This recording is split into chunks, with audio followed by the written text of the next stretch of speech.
Welcome back to every exam channel friends. ఈ వీడియోలో అయితే నేను ఇప్పుడు ఏపీ డిస్ట్రిక్ట్ కోర్సుకి సంబంధించిన రిజల్ట్స్ వచ్చాయి కదండి. అదే ఇప్పుడు ఆబ్జెక్షన్స్ విండో క్లోజ్ అయింది కదా. సో దాని గురించి అని చెప్పేసి అదేవిధంగా కట్ ఆఫ్ అనేది ఏ విధంగా ఉండబోతుంది అండ్ డాక్యుమెంట్ వెరిఫికేషన్కి సంబంధించి ఎటువంటి డాక్యుమెంట్స్ తీసుకెళ్ళాలి, సో ఇలాంటి విషయాలన్నీ డిస్కస్ చేయబోతున్నానండి. సో ఫస్ట్ ఆఫ్ ఆల్ ఏంటంటే మీకు ఎక్స్పెక్టెడ్ కట్ ఆఫ్ అని చాలామంది అడుగుతున్నారండి వీడియోలో. అయితే ఇక్కడ ఏంటంటే అండి, మనము చూసుకున్నట్లయితే లాస్ట్ పేపర్స్ కనుక చూసుకుంటే, ప్రీవియస్ పేపర్స్ చూసుకుంటే, సో వాటికి ఈ పేపర్స్కి కొంచెం డిఫికల్టీ లెవెల్ అని ఎక్కువ ఉందని నేను అనుకుంటున్నానండి. డిఫికల్టీ లెవెల్ ఎందుకంటే నేను ఆల్మోస్ట్ అన్ని పేపర్లు ప్రీవియస్ పేపర్స్ అదే ఈ యొక్క అబ్జెక్షన్స్ పేపర్స్ అన్నీ కూడా రెస్పాన్స్ షీట్స్ నేను ఎక్స్ప్లెనేషన్ ఇవ్వడం జరిగిందండి. నా ఛానల్లో ఉంటాయి, అన్నీ చూడండి మీరు ఒకసారి. ప్రతి ఒక్క క్వశ్చన్ని కూడా నేను ఎక్స్ప్లెయిన్ చేశాను ఇన్ డీటెయిల్గా. సో ఆ క్వశ్చన్స్ యొక్క డిఫికల్టీ లెవెలు అండ్ అవి ఎక్కడి నుంచి అడిగాడు అండ్ అభ్యర్థుల యొక్క స్థాయి మరియు అందరూ నా యొక్క ఛానల్లో చేసిన కామెంట్స్ ఉన్నాయి కదండి. సో వాటిని బేస్ చేసుకొని చెప్తున్నాను. చాలామంది స్కోర్ కామెంట్ చేశారు. నేను ఫస్ట్ డే అప్పుడు చూసినప్పుడైతే నేను 60+ చాలామంది చేస్తారని ఎక్స్పెక్ట్ చేశానండి. బట్ వెరీ రేర్ వచ్చాయి నాకు అసలు కామెంట్స్లో. 60+ చేసిన వాళ్ళు చాలా తక్కువ మంది ఉన్నారండి. మోస్ట్ ఆఫ్ ద పీపుల్ నాకు 50 to 60 చేశారు. సో అండ్ 40-30 కూడా ఉన్నారనుకోండి. బట్ ఓవరాల్గా అయితే 60+ చాలా తక్కువ ఉన్నారండి. సో కాకపోతే ఇది ఏంటంటే అఫీషియల్ ఇన్ఫర్మేషన్ కాదు. సో నాకున్న అండర్స్టాండింగ్ ప్రకారము నా వ్యూవర్స్ కామెంట్ చేసిన దాన్ని బేస్ చేసుకొని నేను ఇస్తున్నాను. ఇది కూడా దేని మీద అంటే రా మార్క్స్ మీద అండి. సో రా మార్క్స్, నార్మలైజేషన్ మార్క్స్ కాదు, రా మార్క్స్ మీద. అయితే వేరియస్ ఫ్యాక్టర్స్ ఉంటాయండి ఇక్కడ డిసైడ్ అవ్వడానికి. సో నేను ప్రతి ఒక్క ఫ్యాక్టర్ని కూడా కూలంకషంగా మీతో డిస్కస్ చేయబోతున్నాను, చూడండి. అండ్ ఇందులో ఇంకొక పాయింట్ ఏంటంటే మల్టిపుల్ డిస్ట్రిక్ట్స్కి అప్లై చేసిన వాళ్ళు ఉంటారండి. అయితే ఇంకో విషయం ఏంటంటే మీరు యూట్యూబ్స్లో కానీ అక్కడ ఇక్కడ చాలామంది కట్ ఆఫ్స్ డిఫరెంట్గా చెప్తున్నారు కదండి. సో మీరు అవన్నీ చూసి ఎవరు కంగారు పడకండి. అండ్ ఇంకొక విషయం ఏంటంటే మల్టిపుల్ డిస్ట్రిక్ట్స్ అప్లై చేసిన వాళ్ళు ఉన్నారండి. అంటే ఒక్కొక్కరు చాలా డిస్ట్రిక్ట్స్కి 2-3 డిస్ట్రిక్ట్స్కి అప్లై చేసిన వాళ్ళు ఉన్నారు. అండ్ మీకు 80:20లో కోటా ఉంటుంది కానీ లోకల్ అండ్ ఓపెన్. అయితే ఇక్కడ 20% అనేది ఓపెన్ అండి. చాలామంది ఏమనుకుంటున్నారంటే నాన్ లోకల్ అనుకుంటున్నారు. నాన్ లోకల్ అని కాదు, లోకల్ అండ్ నాన్ లోకల్ కలిపి అనమాట ఇది. సో ఒకవేళ లోకల్ క్యాండిడేట్ కనుక టాప్ ఇప్పుడు 100 మంది అప్లై చేశారనుకోండి, అందులో 100 టాప్ 20 పై నుంచి 20 ఉన్న వాళ్ళను అందరినీ తీసేస్తారండి మెరిట్లో. వాళ్ళు లోకలే కావచ్చు, నాన్ లోకలే కావచ్చు, ఏ డిస్ట్రిక్ట్ అన్నా కానివ్వండి, ఆ 20 పోస్టులు షార్ట్ లిస్ట్ చేస్తారు. తర్వాత ఉన్నటువంటి 80 పోస్టులు ఉంటాయి కదండి, తర్వాత ఉన్న 80ని ఆ డిస్ట్రిక్ట్లో ఉన్న మెరిట్ని మాత్రమే తీస్తారనమాట. సో అలా ఉంటుంది సెలెక్షను. సో ఎవ్వరు కంగారు పడకండి. మల్టిపుల్ పోస్టులకు అప్లై చేసిన వారు ఉన్నారు. అదేవిధంగా ఒక్క ఎగ్జామ్లో మల్టిపుల్ పోస్ట్స్ ఉన్నాయి. ఒక ఎగ్జామ్కి మల్టిపుల్ పోస్ట్స్ ఉన్నాయి. సో 3-4 పోస్టులకు ఉన్నాయి కదండి. ఇప్పుడు జూనియర్ అసిస్టెంట్ తీసుకున్నాం అనుకోండి, అదే ఫీల్డ్ అసిస్టెంట్కి అదే ఎగ్జామ్, జూనియర్ అసిస్టెంట్కి అదే ఎగ్జామ్, స్టెనోగ్రాఫర్ గ్రేడ్ 3కి అదే ఎగ్జామ్, అదేవిధంగా టైపిస్ట్కి కూడా అదే ఎగ్జామ్. సో ఒక అభ్యర్థి కనుక 3-4 కూడా సెలెక్ట్ అయ్యే ఛాన్స్ ఉంటుంది కదండి. ఎందుకంటే మెరిట్ ఉన్నవాడు ఆల్మోస్ట్ మెరిటే ఉంటాడు కదా ఎక్కడైనా. సో కొంచెం తక్కువ మార్కులు వచ్చిన వాళ్ళకి నెక్స్ట్ ఛాన్స్ ఉండే అవకాశం ఉందండి. ఎందుకంటే లాస్ట్ టైం 2023 నోటిఫికేషన్స్లో కూడా మీకు సెలెక్షన్ లిస్ట్ అనేటువంటి ఎన్ని లిస్టులు తీసారో తెలుసా అండి? సెలెక్షన్ లిస్టులో 3 తీశారండి. థర్డ్ లిస్ట్ అని కూడా తీశారు. సో మీకు నేను చూపిస్తాను లాస్ట్లో. థర్డ్ లిస్ట్ అని కూడా తీశారనమాట. సో ఆ విధంగా చూసుకున్నట్లయితే వచ్చే అవకాశం ఉందండి. కొంచెం తక్కువ మార్కులు వచ్చిన వాళ్ళు కూడా ఏం టెన్షన్ పడకండి. అండ్ ఇంకొకటి, ఒకవేళ వచ్చాయి అనుకోండి, బట్ మీరు ప్రిపరేషన్ అయితే ఆపకండి. ఎందుకంటే ఈ ఎక్స్పీరియన్స్ అనేటువంటిది, ఈ యొక్క నాలెడ్జ్ అనేది ఇప్పుడు మీకు కంటిన్యూ అవుతుంది కానీ పేపర్సే కావచ్చు, ఇంటర్వ్యూ ప్రాసెసే కావచ్చు, డాక్యుమెంట్ వెరిఫికేషన్ కావచ్చు, వాటెవర్ ఈ గెయిన్ చేసుకున్న నాలెడ్జ్ అనేటువంటిది మీకు ఒకవేళ నెక్స్ట్ ఇయర్ నోటిఫికేషన్ పడింది అనుకోండి, అబ్జల్యూట్గా యూజ్ అవుతుందండి. అంటే నేను మ్యాక్సిమం మీకు ఈ నోటిఫికేషన్లో వచ్చేవాళ్ళని కోరుకుంటున్నాను. బట్ ఇన్ కేస్ కొంచెం తక్కువ ఉండి ఒక 5 మార్క్స్ అటు ఇటుగా ఉండి ఇబ్బంది పడుతున్న అభ్యర్థుల గురించి చెప్తున్నానండి. సో ఎవరు టెన్షన్ పడకండి. అండ్ ముందు మీరు చేయాల్సిందల్లా ఏంటంటే టైపింగ్, ఈ యొక్క స్టెనోగ్రాఫరు అదేవిధంగా టైపిస్ట్ వాళ్ళు ఉన్నారు కదండి, వాళ్ళు టైపింగ్కి వెళ్ళిపోండి ఫస్ట్. అంటే ప్రాక్టీస్ అనేది చేయండి. టైపిస్ట్, స్టెనోగ్రాఫర్ గ్రేడ్ 3 అండ్ అదేవిధంగా ఇంకొకరు కాపీస్ట్. సో వీళ్ళకి ఏమన్నారంటే అండి, ఈ యొక్క ఇప్పుడు పెట్టిన ఎగ్జామ్ ఉంది కదా, ఆ ఎగ్జామ్ అనేది ఓన్లీ క్వాలిఫైయింగ్ అన్నారు. సో క్వాలిఫైయింగ్ అన్నారు. మీకు మెరిట్ లిస్ట్ అనేది, సెలెక్షన్ లిస్ట్ అనేది దేన్ని బేస్ చేసుకొని తీస్తారు అంటే స్కిల్ టెస్ట్ని బేస్ చేసుకొని తీస్తామని నోటిఫికేషన్లో మెన్షన్ చేశారండి వాళ్ళు. సో వీళ్ళు ఓపెన్ కేటగిరీలో అయితే 32, బీసీ కేటగిరీలో అయితే 28 అండ్ ఎస్సీ ఎస్టీ కేటగిరీలో అయితే 24. ఈ మార్కులకి ఒక 2-3 అటు ఇటుగా ఉన్నప్పటికీ కూడా, ఎందుకంటే నార్మలైజేషన్ కూడా ఉంటుంది కాబట్టి చెప్తున్నా, మేబీ యాడ్ అయ్యే ఛాన్స్ కూడా ఉండొచ్చు కాబట్టి కొంచెం అటు ఇటుగా ఉన్న ఎవరైనా కూడా మీరు టైపింగ్ అనేది ప్రాక్టీస్ చేసేసుకోండి కంపల్సరీగా. ఎందుకంటే మళ్ళీ మీరు టైం మీద మీకు లిస్ట్ వచ్చిన తర్వాత టైపింగ్ చేస్తారంటే కుదరదు. ఇంకొకటి ఏంటంటే మనం ఇంటి దగ్గర ప్రాక్టీస్ చేసింది వేరు అండ్ ఎగ్జామ్ ముందు ప్రాక్టీస్ చేసింది వేరు. ఎగ్జామ్లో మనం డైరెక్ట్గా అటెంప్ట్ చేసింది వేరండి. ఇప్పుడు మనకి ఇంటి దగ్గర కూర్చున్నప్పుడు ఎగ్జామ్ కంటే ముందు రోజు ఒక 1 మంత్ ముందు మనకు అలా 45 వస్తున్నాయి అనుకోండి, అంతే. ఇక 1 మంత్ మనం అసలు చేయలేదనుకోండి, ఏమైపోతుంది అంటే మనకు అసలు 35 కూడా రావన్నమాట. అక్కడ 35 వర్డ్స్ పర్ మినిట్ కూడా రావు డైరెక్ట్. అదే మనం ఎగ్జామ్ ముందు వరకు కూడా ప్రాక్టీస్ చేస్తూ ఉన్నాం అనుకోండి, సో 40 వరకు కూడా వచ్చే అవకాశం ఉంటుంది. అంటే ఎగ్జాంపుల్ చెప్తున్నాను, అదేం మీరేం టెన్షన్ పడకండి. ఇంకొకటి ఏంటంటే ఈ స్కిల్ టెస్ట్ వాళ్ళకి కంప్యూటర్స్ మీద ఇస్తారంటండి. అంటే లాస్ట్ టైం వెళ్ళిన వాళ్ళు చెప్పారు, కంప్యూటర్ మీద ఎంఎస్ వర్డ్లో చెప్తారంటండి, చేయమని చెప్తారంట వాళ్ళకి. అండ్ వాళ్ళకి ఒక మార్క్ టెస్ట్ కూడా ఉంటుంది ముందు. అంటే మీరు మీ సిస్టమ్స్ అన్నీ బాగా ఉన్నాయా లేవా అండ్ మీరు కంఫర్టబుల్గా ఉన్నారా లేవా అని ఒక చిన్న మార్క్ టెస్ట్ ఉండి ఒక 5 minutes గ్యాప్ ఇచ్చేసి మెయిన్స్ టెస్ట్ అనేది స్టార్ట్ చేస్తారని చెప్పి కొంతమంది అభ్యర్థులు చెప్పారండి. అండ్ బ్యాక్ స్పేస్ ఉండదు అని కొంతమంది చెప్పారు, లేదు బ్యాక్ స్పేస్ ఉంది సార్ అని కొంతమంది చెప్పారు. బట్ మీరైతే బ్యాక్ స్పేస్ లేకుండానే ప్రాక్టీస్ అయితే చేయండి, బ్యాక్ స్పేస్ యూజ్ చేయకుండా. ఒకవేళ బ్యాక్ స్పేస్ ఇచ్చినా కూడా వాళ్ళు ఏమన్నారంటే స్ట్రోక్స్ కౌంట్లో దాన్ని తీసేశారు సార్ అని ఏదో చెప్పారు. సో అది నాకు అంతగా అర్థం కాలేదు. బట్ ఏదేమైనప్పటికీ మీరు బ్యాక్ స్పేస్ అనేది లేకుండానే ప్రాక్టీస్ చేయడం అయితే అలవాటు చేసుకోండి. అండ్ ఇంకొక విషయం ఏంటంటే మీకు స్కిల్ టెస్ట్లో వెళ్ళగానే ఫస్ట్ మాక్ టెస్ట్ చేయమంటారు. అప్పుడు కనుక మీకు కీబోర్డ్ ఇష్యూ ఉన్నా, ఏదైనా సాఫ్ట్వేర్ హార్డ్వేర్ ఎటువంటి ఇష్యూస్ ఉన్నా ఫస్ట్ హ్యాండ్ రైజ్ చేసి మీరు మీ యొక్క సిస్టమ్ని చేంజ్ చేసుకోండి. ఎందుకంటే చెప్పారు నాకు ప్రీవియస్ అభ్యర్థులు, వాళ్ళకు వెంటనే సిస్టమ్స్ చేంజ్ చేశారంట. లేదంటే మీరు స్టార్ట్ అయినాక చేంజ్ చేయడానికి ఉండదు, అప్పుడు మీకు మొత్తం మీకు డిస్టర్బ్ అయిపోయే పరిస్థితి ఉంటుంది అనమాట. సో అందుకని ఫస్ట్ వెళ్ళగానే మీరు ఏం చేస్తారు, ఈ నలుగురికి చెప్తున్నానండి, స్టెనోగ్రాఫర్ గ్రేడ్ 3 వాళ్ళకి అండ్ టైపిస్ట్, కాపీస్ట్ వీళ్ళకి చెప్తున్నాను. సో కంపల్సరీగా మీరు చేంజ్ ఆ యొక్క సిస్టమ్ అనేది చేంజ్ చేసుకోవాల్సి ఉంటుందండి, రైట్. ఇంకొక విషయము, థర్డ్ లిస్ట్ వరకు ఇచ్చాను కదా, అభ్యర్థులు ఎవరు నిరాశపడకండి, ప్రిపరేషన్ అయితే ఆపకండి. Learning and improving your knowledge అనేది డైలీ రొటీన్లో కంపల్సరీగా ఉండాలండి. అప్పుడే మనం నిన్నటికి వాటికి కూడా ఈ రోజుకి రేపటికి ఎంతో కొంత డెవలప్ అవుతాం. ఇవన్నీ కూడా మనకు సక్సెస్కి స్టెప్పింగ్ స్టోన్స్ అవుతాయండి. అండ్ నెక్స్ట్ అప్కమింగ్ ఎగ్జామ్స్లో ఖచ్చితంగా ఉపయోగపడతాయి, ఏవైనా కావచ్చండి, రైట్.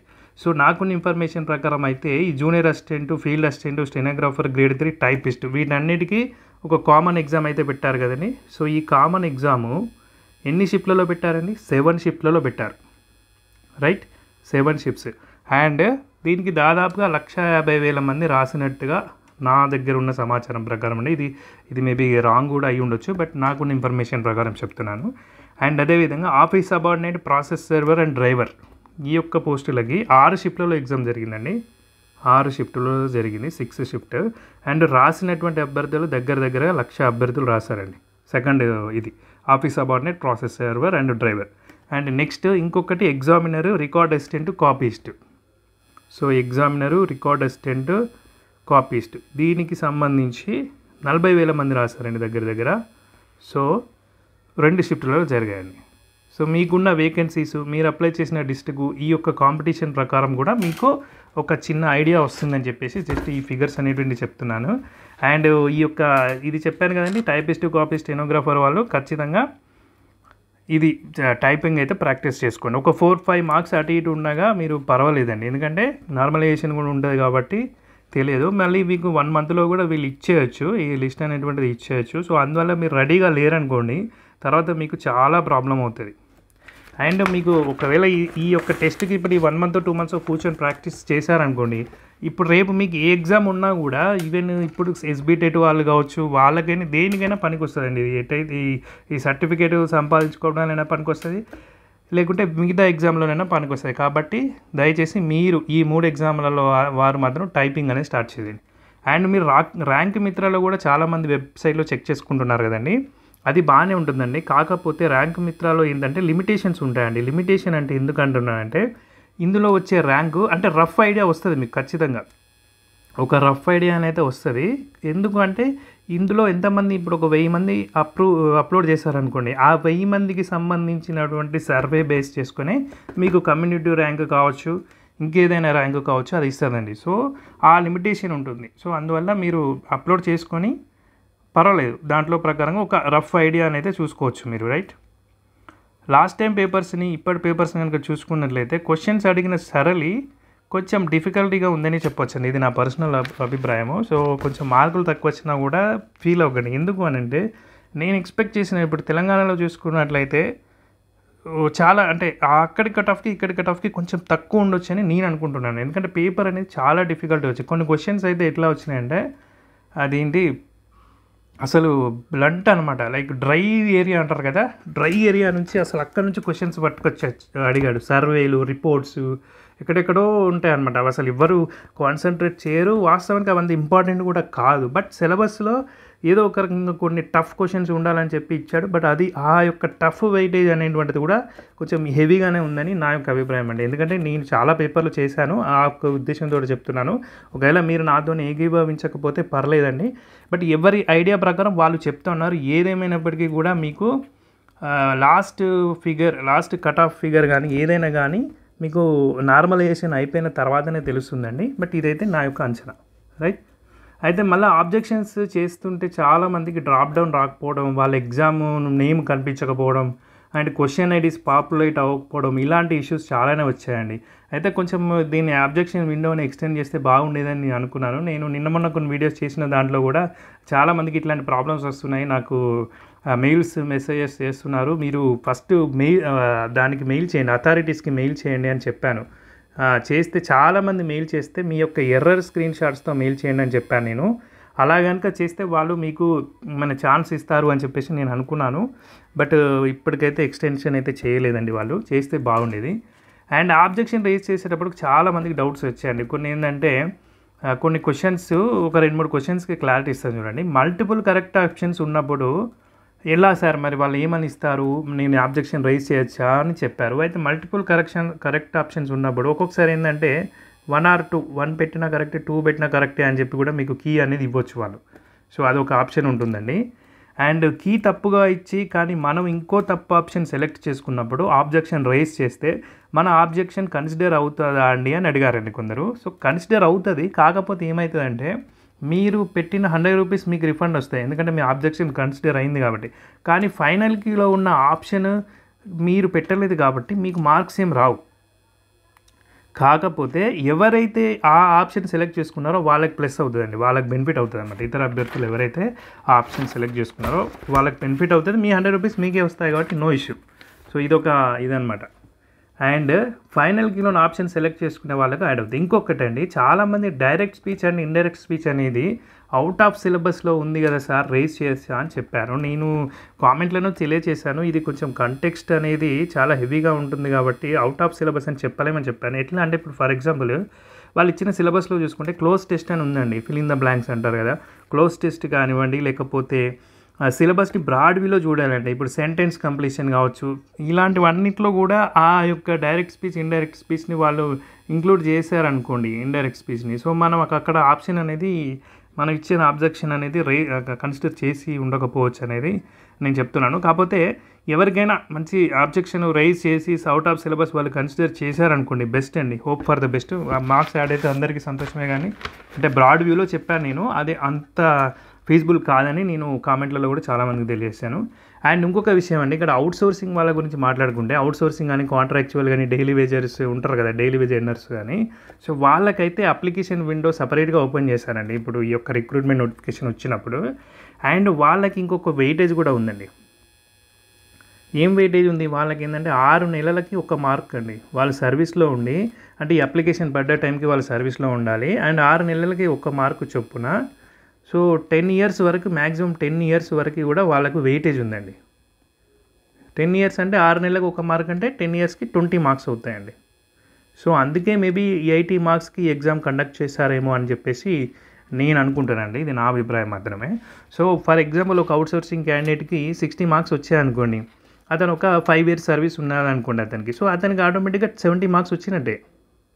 సో ఒకవేళ అంత అవుట్స్టాండింగ్ పర్ఫార్మెన్స్ ఇచ్చినటువంటి అవుట్సోర్సింగ్ వాళ్ళు ఉంటే, బట్ వాళ్ళ ఇంత కష్టం అండి, కొంచెం వాళ్ళు ఆల్రెడీ వర్క్ చేస్తూ చదువుకోవడం కష్టం కాబట్టి ఇంత మార్క్స్ రావడం కష్టం. బట్ ఈవెన్ అవుట్సోర్సింగ్ వాళ్ళు కూడా 40 to 50 ఉన్నప్పటికీ కూడా, సో వాళ్ళకు ఒకవేళ ఈ యొక్క సర్వీస్ వచ్చింది కాబట్టి దీనికి వెయిటేజ్ ఉన్నా కూడా వాళ్ళు కాంపిటీషన్లో చాలా వరకు ముందుండే అవకాశం ఉందండి.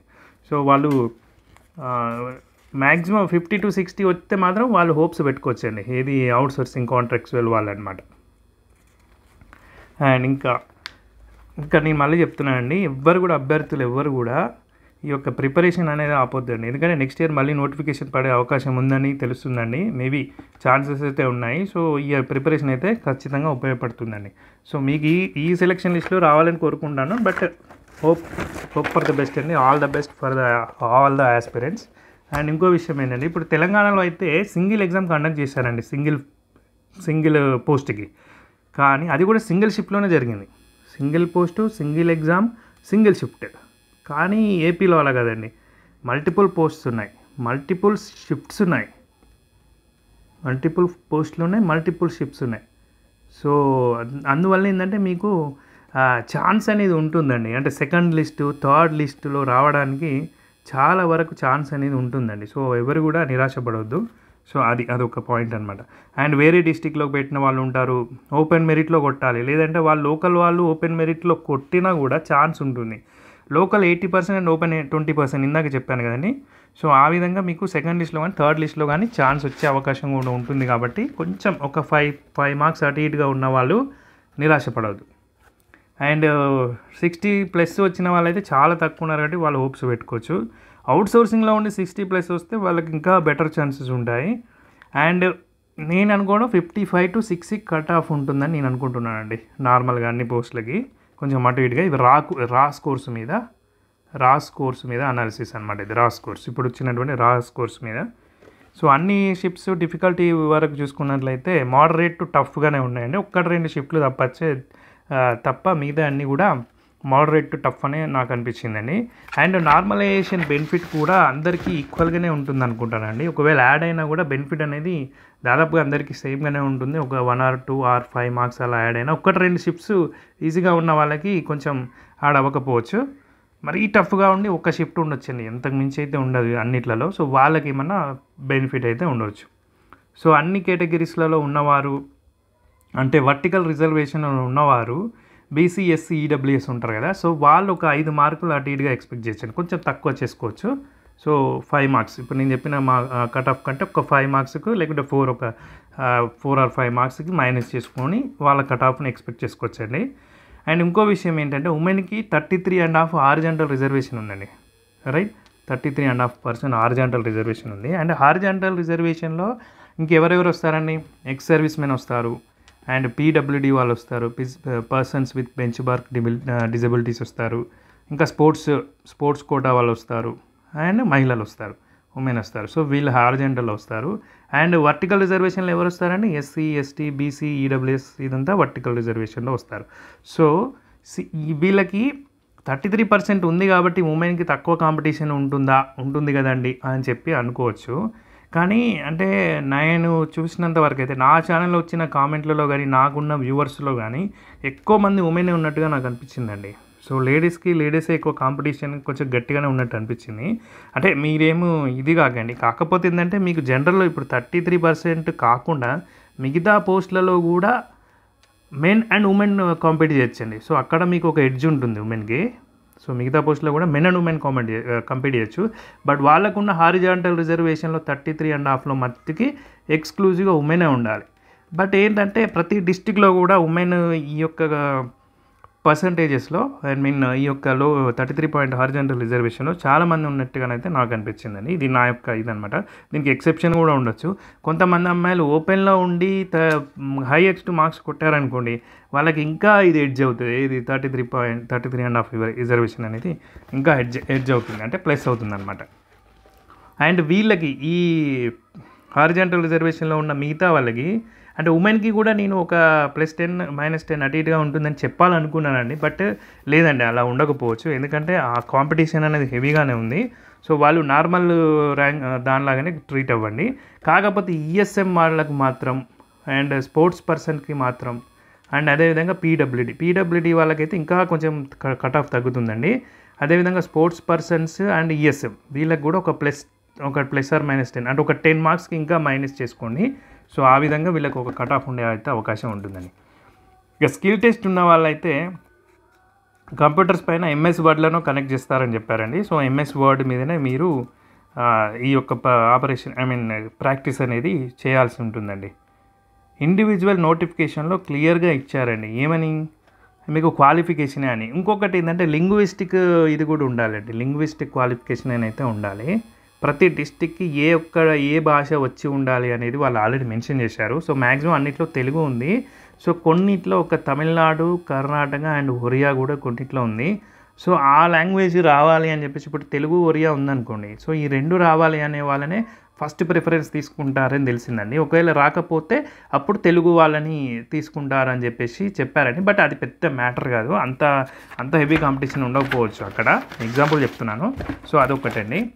ఇంకో విషయం ఏంటంటే 80% 20% లోకల్, నాన్ లోకల్ చెప్పాను కదండి. 100 పోస్టులు ఉంటే ఇంకా 20ని ఎలా ఫిల్ చేస్తారు అలా చెప్పాను కదా. And document verification. ఇప్పుడు డాక్యుమెంట్ వెరిఫికేషన్కి వచ్చినట్లయితే మీరు ఏమేమి సర్టిఫికేట్స్ రెడీగా పెట్టుకోవాలంటే ఫస్ట్ థింగ్ ఏంటంటే డేట్ ఆఫ్ బర్త్ సర్టిఫికేట్ అండి. Date of birth certificate first and foremost. So మీకు ఎస్ఎస్సి మెమోలో డేట్ ఆఫ్ బర్త్ కానీ ఉంటే అది సరిపోతుందండి. అండ్ ఆల్ ఎడ్యుకేషనల్ సర్టిఫికేట్స్ అంటే ఎస్ఎస్సి, ఇంటర్, డిగ్రీకి వచ్చేసరికి వాళ్ళు 3 అడుగుతున్నారండి. సో 3 ఏంటి అంటే మార్క్స్ మెమో 1, ప్రొవిజనల్ 1, కన్వొకేషన్ 1. కన్వొకేషన్ అంటే తెలుసు కానీ పట్టా.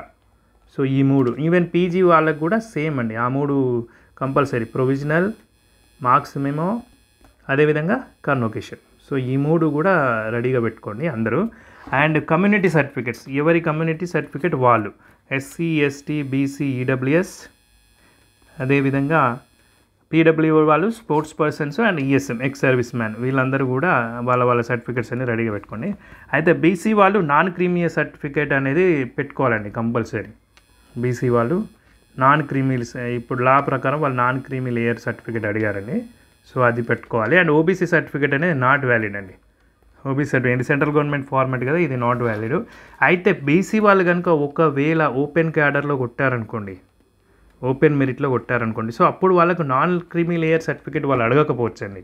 బీసీ సర్టిఫికేట్ ఉంటే సరిపోతుంది, ఐ థింక్ సో. ఎందుకంటే మీరు ఓపెన్ క్యాడర్లో కొట్టారు కాబట్టి, ఓపెన్ మెరిట్లో కొడితే. ఓకే. అండ్ స్టడీ సర్టిఫికేట్స్ తీసుకున్నట్లయితే 7th to 10th అండి. స్టడీ సర్టిఫికేట్స్ మీరు 7th to 10th ఒకే డిస్టిక్లో చదివారనుకోండి, సో డైరెక్ట్ మీరు ఆ డిస్టిక్కి లోకల్ అయిపోతారు. So 7th to 10th study certificates పట్టుకెళ్ళాలి. ఒకవేళ మీరు 7th to 10th మల్టిపుల్ డిస్టిక్లో చదివారనుకోండి, అప్పుడు 4th to 10th all studies certificate తీసుకెళ్ళాలి. ఈ ఇయర్స్లో మీరు ఎక్కువ మ్యాక్సిమం ఎన్ని ఇయర్స్ ఎక్కువైతే ఏ డిస్టిక్లో చదువుతారో ఆ డిస్టిక్ అనేది మీకు లోకల్ అవ్వడం అనేది జరుగుతుందండి. సో ఇదనమాట స్టడీ సర్టిఫికేట్స్ కంపల్సరీ తీసుకెళ్ళాలి, రైట్. ఇంకొకటి ఏంటంటే తెలంగాణ నుంచి ఆంధ్రప్రదేశ్కి మైగ్రేట్ అయిన వాళ్ళు ఉంటారు కదా, సో వాళ్ళకు లోకల్ స్టాటస్ సర్టిఫికేట్ అని ఒకటి ఉందండి. సో కాంపిటెంట్ అథారిటీ నుంచి మీరు లోకల్ స్టాటస్ సర్టిఫికేట్ తీసుకెళ్ళాలి. అది ఎవరికి అప్లికేబుల్ అంటే ఎవరైతే స్టేట్ ఫామ్ అయింది కదండి, ఆంధ్రప్రదేశ్ స్టేట్ ఫామ్ అయింది కదా, అదే మెర్జ్ అయిన తెలంగాణ సపరేట్ అయిపోయిన తర్వాత అవశేష ఆంధ్రప్రదేశ్ ఫామ్ అయినప్పుడు 2 జూన్ 2014 నుండి 1 జూన్ 2021 వరకు ఈ ఇయర్స్లో ఎవరైతే మైగ్రేట్ అయ్యారో వాళ్ళకి ఈ యొక్క లోకల్ స్టాటస్ సర్టిఫికేట్ అనేది అప్లికేబుల్ అని చెప్తున్నారండి. అండ్ నెక్స్ట్ ఇంకొక 10వ సర్టిఫికేట్. ఇప్పటివరకు నేను 9 సర్టిఫికేట్స్ చెప్పానండి. ఇది 10th సర్టిఫికేట్. 10th సర్టిఫికేట్ ఏంటంటే ఎన్ఓసి. అంటే అందరికీ అప్లికేబుల్ కాదండి, భయపడకండి. మీ వరకు మీకు ఏదైతే అప్లికేబులో నేను చెప్పిందని మళ్ళొకసారి వీడియో చూసి మీకు ఏవైతే అప్లికేబులో అవి ఒక పేపర్ మీద రాసుకొని నా దగ్గర ఉన్నాయో లేవో చూసుకొని రెడీగా అయితే పెట్టుకోండి. ఎన్ఓసి నో అబ్జెక్షన్ సర్టిఫికేట్ ఏంటంటే ఇప్పుడు ప్రజెంట్ వర్క్ చేస్తూ ఉంటారు కదా సర్వీస్లో ఉన్న వాళ్ళ యొక్క ఎంప్లాయర్ దగ్గర నుంచి ఏమని అంటే నేను ఈ జాబ్కి అప్లై చేయడానికి మా ఎంప్లాయర్కి ఎటువంటి అభ్యంతరం లేదు అని చెప్పేసి వాళ్ళకు సర్టిఫికేట్ ఇస్తారండి. సో అది సబ్మిట్ చేయాలన్నమాట. ఏంటంటే మీకు సర్వీస్ అనేది క్యారీ ఫార్వర్డ్ అవుతుంది. సో సర్వీస్ క్యారీ ఫార్వర్డ్ అవ్వాలి అనుకున్న వాళ్ళు ఖచ్చితంగా, అంటే అదొకటి ఉంటుంది. ఖచ్చితంగా మీరు వర్క్ చేస్తున్నారు అంటే ఎంప్లాయర్ ఎన్ఓసి లేకుండా మీరు అప్లై చేయలేరండి. ఒకవేళ చేసినా ఇన్ కేసు వాళ్ళు రిజెక్ట్ చేస్తే వీళ్ళు యాక్సెప్ట్ చేయరండి. సో ఎన్ఓసి అనేది compulsory. And outsourcing contractual daily wage earners అయితే latest service and conduct certificate తీసుకురావాలండి. అంటే ఇప్పుడు హైకోర్టులో వర్క్ చేసే మీరే ఎవరైతే వర్క్ చేస్తున్నారో ఆల్రెడీ హైకోర్టు సర్వీసెస్లో కానీ డిస్టిక్ కానీ అంతటా మొత్తం వాళ్ళ నోటిఫికేషన్లో ఒక 5-6 డిపార్ట్మెంట్స్ అవి ఇచ్చారండి. సో అందులో వర్క్ చేసే ప్రతి ఒక్కరు కూడా సర్వీస్ అండ్ కండక్ట్ సర్టిఫికేట్ తీసుకోవాలండి. ఇక్కడ ఇంకో పాయింట్ గుర్తొచ్చింది కాబట్టి చెప్తానండి. ఇంగ్లీషు తెలుగు క్వశ్చన్ అంబిగ్విటీ ఉందనుకోండి మీరు ఎగ్జామ్ రాసేటప్పుడు, అయితే ఇప్పుడు ఆల్రెడీ ఎగ్జామ్ అయిపోయింది, అబ్జెక్షన్స్ రైజింగ్ కూడా అయిపోయింది కదా సార్, ఇప్పుడు ఏం చెప్తున్నారంటే ఇది మీకు ప్రతి ఎగ్జామ్కి ఉపయోగపడే పాయింట్ అండి. నేను ఇప్పుడు చెప్పబోయే పాయింట్ చాలామందికి తెలియదు కూడా, అందుకని చెప్తున్నాను. ఇప్పుడు మీరు డ్రాప్ డౌన్ సెలెక్ట్ చేసుకుంటారు కదా, మీరు ఫస్ట్ ఎగ్జామ్ రాసే ముందు లాంగ్వేజ్ సెలెక్ట్ చేసుకుంటారు కదా, ఇంగ్లీషు ఆర్ తెలుగు అని. సో ఇంగ్లీష్ అని సెలెక్ట్ చేసుకున్న వాళ్ళకి ఎటువంటి ప్రాబ్లం లేదండి. ఇప్పుడు నేను చెప్పబోయే పాయింట్ ప్రకారము తెలుగు అని సెలెక్ట్ చేసుకున్నారనుకోండి, అయితే మీకు అక్కడ ఒక క్వశ్చన్ అనేది క్లారిటీగా లేదు, అంబిగ్విటీ ఉంది అనుకోండి. అంటే ఒక్కొక్కసారి ఏమవుతుందంటే మీకు ట్రాన్స్లేషన్లో ప్రాబ్లం అయిపోతుంది అనమాట. ఇప్పుడు ఏంటంటే ఇప్పుడు నేను ఎక్స్ప్లెయిన్ చేసిన క్వశ్చన్స్లో కూడా ఇప్పుడు ఇక్కడ బాస్కెట్బాల్ ఆడేవాళ్ళు, ఇక్కడ ఈ 3 ఇట్లా ఒక వెన్ డయాగ్రామ్ ఇచ్చినప్పుడు ఇందులో ఉండి అందులో లేని వాళ్ళు, ఈ రెండిట్లో ఉండి అందులో లేని వాళ్ళు అనేది ఒక క్వశ్చన్ వచ్చిందండి. సో అదేంటంటే మనం తెలుగు పరంగా చూసినప్పుడు కొంచెం అంబిగ్విటీగా ఉందండి. అంటే మన ఇంటర్ప్రిటేషన్ అనేది కొంచెము రాంగ్ అయ్యే అవకాశం ఉందన్నమాట. అంటే ఎందుకు అని అంటే కామా పెట్టడంలో కానీ మనం తీసుకునే అండర్స్టాండింగ్లో కానీ కొంచెం తేడా వస్తుంది. అది అర్థం కానప్పుడు ఏం చేయాలంటే మీరు ఆ యొక్క క్వశ్చన్కి ఇంగ్లీష్ అనేది మీరు వెంబటే సెలెక్ట్ చేసుకోవాలి, మార్చుకోవాలి. ఎగ్జామ్ రాసేటప్పుడే మార్చుకుంటే మీరు ఆ ఇంగ్లీష్ని చూసినట్టయితే మీకు అర్థమవుతుంది. ఓకే అచ్చా దీన్ని ట్రాన్స్లేట్ ఇలా చేసాడని మీకు అర్థమై అప్పుడు క్వశ్చన్ క్లారిటీ వస్తుంది అనమాట.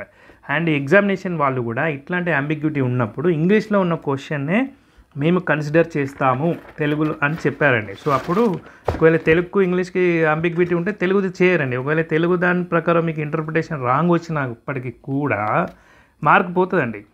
సో ఆ పాయింట్ మీకు ఈ ఎగ్జామ్ కాదు ఇంకా ప్రతి ఎగ్జామ్కి కూడా ఉపయోగపడుతుంది కాబట్టి చెప్తున్నానండి. ఇంకొక పాయింట్ తీసుకున్నట్టే మీకు స్కిల్ టెస్ట్ వాళ్ళకి ఆల్రెడీ చెప్పాను కదండి, సాఫ్ట్వేర్ హార్డ్వేర్ ఏదైనా ఇష్యూస్ ఉన్నా కూడా మీరు చెప్పేయండి ముందే, రైట్. బ్యాక్ స్పేస్ గురించి కూడా చెప్పాను కదండి. సో బ్యాక్ స్పేస్ అనేటువంటిది మీకు లేకుండానే ప్రాక్టీస్ చేయండి. ఓకే, అలా ప్రిపేర్ అయితేనే బెస్ట్. ఇది నా పర్సనల్ సజెషన్. అండ్ ఇంకొక పాయింట్ అండి, ఆఫీస్ సబార్డినేట్స్ వాళ్ళు ఉన్నారు కదా, సో ఆఫీస్ సబార్డినేట్స్ వాళ్ళకి టీసీ అడుగుతున్నారండి, కంపల్సరీగా టీసీ అడుగుతున్నారు. ఎందుకంటే వాళ్ళకి హయ్యర్ క్వాలిఫికేషన్ ఉండదు, ఉంటే వెళ్ళిపోతానో లేకపోతే సరిపోతుంది ఆ క్వాలిఫికేషన్ అనో. కానీ ఇప్పుడు తెలంగాణలో కూడా నా వీడియోస్ చూడండి, నేను సర్టిఫికేట్ వెరిఫికేషన్లో అసలు ఏం జరుగుతుంది అని చెప్పేసి ఒక వీడియో పెట్టాను. దాంట్లో కామెంట్స్ చేశారు చాలామంది. ఏమన్నారంటే మీరు ఒకసారి చూడండి, ఎవరికైతే టీసీ లేదో వాళ్ళని రిజెక్ట్ చేస్తున్నారు సార్ అని చెప్పారు చాలామంది. సో అది ఒక్కటి మీరు గుర్తుపెట్టుకోండి. ఆఫీస్ సబార్డినేట్స్కి అప్లై చేసిన వాళ్ళు కంపల్సరీగా ఈ యొక్క టీసీ అనేది అయితే మీరు సబ్మిట్ చేయాల్సి ఉంటుందండి. సో అదొక పాయింట్ గుర్తుపెట్టుకోండి. ఇంకా కొన్ని ఇప్పుడు నేను మీకు ఇవి చూపిస్తానండి, వాళ్ళు మనకు ఎప్పుడు రిజల్ట్స్ అనేది ఇచ్చారు అనేది చూపిస్తాను. ఇంకా ఆఫీస్ సబార్డినేట్స్ విషయానికి వస్తే మాత్రం ఇంకా కొంచెం కట్ ఆఫ్ తగ్గొచ్చనే అంటున్నారండి. అది ఎందుకంటే పేపర్ డిఫికల్టీ ఏమో కొంచెం ఎక్కువ ఉంది అండ్ ఎడ్యుకేషన్ క్వాలిఫికేషన్ ఏమో తక్కువ ఉందండి. సో నేను ఇందాక చెప్పిన దానికి ఒక 2 to 3 మార్క్స్ అనేటువంటివి కూడా ఇంకా తక్కువ వచ్చినా కూడా అభ్యర్థులకు వచ్చే అవకాశం ఉందని నేను అనుకుంటానండి. ఇది నా పర్సనల్ ఒపీనియను. సో అభ్యర్థులు ఎవరు నిరాశపడవద్దు, ఇది అయిపోయింది మీకు ప్రాసెస్. సో స్కిల్ టెస్ట్ వాళ్ళేమో స్కిల్ టెస్ట్కు రెడీ అయిపోండి, అండ్ డాక్యుమెంట్ వెరిఫికేషన్ ఉన్న వాళ్ళేమో డాక్యుమెంట్ వెరిఫికేషన్కి రెడీ అయిపోండి, అండ్ స్కిల్ టెస్ట్ ఉన్న వాళ్ళు కూడా డీవీకి రెడీ అవ్వాలి. సో ఏవైతే లేవో అవి మీరు ఇప్పటి నుంచే సర్టిఫికెట్స్ పొందడానికి ట్రై చేయండి, ఎందుకంటే టైం పడుతుంది కదా. ఈవెన్ ఇప్పుడు తెలంగాణలో చూసుకున్నట్లయితే సర్టిఫికేట్ వెరిఫికేషన్ టైంలో ఏదైనా 1-2 సర్టిఫికెట్స్ లేకపోతే రేపు లేదా ఎల్లుండి సబ్మిట్ చేస్తాను, లేకుంటే ఆల్రెడీ నేను అప్లై చేశానని చెప్పేసి ఏదైనా ఎవిడెన్స్ చూపిస్తే వాళ్ళు కొంచెం టైం ఇచ్చారట అండి. సో అది కూడా నాకు కొంచెం మంది చెప్పారు. నేను సర్టిఫికేట్ వెరిఫికేషన్ వీడియో చేశాను తెలంగాణ హైకోర్టు, అది ఒకసారి చూడండి. ఇంటర్వ్యూ ప్రాసెస్ గురించి కూడా చేశాను, బట్ ఇక్కడ అవసరం లేదేమో మీకు, బట్ ఒకసారి అది కూడా చూడండి. సర్టిఫికేట్ వెరిఫికేషన్ మీకు ఒక క్లియర్ ఐడియా అనేది వస్తుంది. ఇంకా ఇవి చూపిస్తాను కదండి, ఒక్కసారి ఇది చూడండి. ఏంటంటే మనకు ఈ యొక్క కాపీస్ట్ సెలెక్షన్ గురించి చూసుకున్నట్టయితే ఇది లాస్ట్ టైం జరిగినప్పటి నోటిఫికేషన్ రిజల్ట్ అండి. సో ఇది చూడండి, వీళ్ళు ఏంటంటే 16 క్యాండిడేట్ ప్రొవిజనల్ లిస్ట్ అని ఇచ్చారండి. ప్రొవిజనల్ లిస్ట్ ఎప్పుడు ఇచ్చారో చూసారా? సో March 17th ఇచ్చారండి. వీళ్ళకి January 2nd వరకు ఏమో అయిపోయినాయండి ఎగ్జామ్స్, అండ్ March 17th వరకు అయితే వీళ్ళకి ప్రొవిజనల్ లిస్ట్ అనేది అయితే ఇచ్చారండి. జస్ట్ ఒక రఫ్ ఐడియా కోసం మీకు చెప్తున్నాను. సో ఇంత టైంలో మీకు రావచ్చు అని చెప్పేసి ఒక ఐడియా గురించి చెప్తున్నాను అనమాట, రైట్. ఇంకొకటి తీసుకున్నట్లయితే ఇది చూడండి, ఇక్కడ ప్రొవిజనల్లీ సెలెక్టెడ్ క్యాండిడేట్స్ ఇక్కడ ఉంది చూసారా, ఇదే నేను ఇప్పుడు ఇందాక చెప్పింది.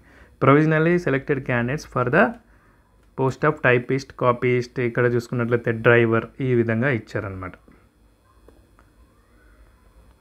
ఇది చూసుకున్నట్లయితే section officer, computer operator, overseer, ఇది ఒకటండి. అంటే ఇది మనకు సంబంధం లేదు, బట్ ఇది కూడా అదే ఇంచుమించు అప్పుడే ఇచ్చారు. ఇది కొంచెం ముందే ఇచ్చారు ఇంకా వాళ్ళకి. సో వాళ్ళకి ఇంకొన్ని నోటిఫికేషన్ ఇంకా ముందు వచ్చి ఉంటుంది. సో ఇక్కడ చూసుకున్నట్లయితే కొంచెం థర్డ్ లిస్ట్ ప్రొవిజనల్ లిస్ట్ అండి, థర్డ్ లిస్ట్. ఇప్పుడు మీకు యాక్చువల్గా 30th August వచ్చింది. సరే ఇది డేట్ గురించి అని కాదులేండి, కానీ మీకు థర్డ్ లిస్ట్ కూడా ఉంటుంది అని చెప్పడానికి అని చెప్పేసి నేను ఈ యొక్క పేజ్ అని ఓపెన్ చేయడం అయింది. సో ఈ థర్డ్ లిస్ట్లో కూడా చూసుకున్నట్లయితే మీకు ఫర్ ఎగ్జాంపుల్ జూనియర్ అసిస్టెంట్ చూస్తే ఇక్కడ ఓపెన్ చేసి పెట్టాను.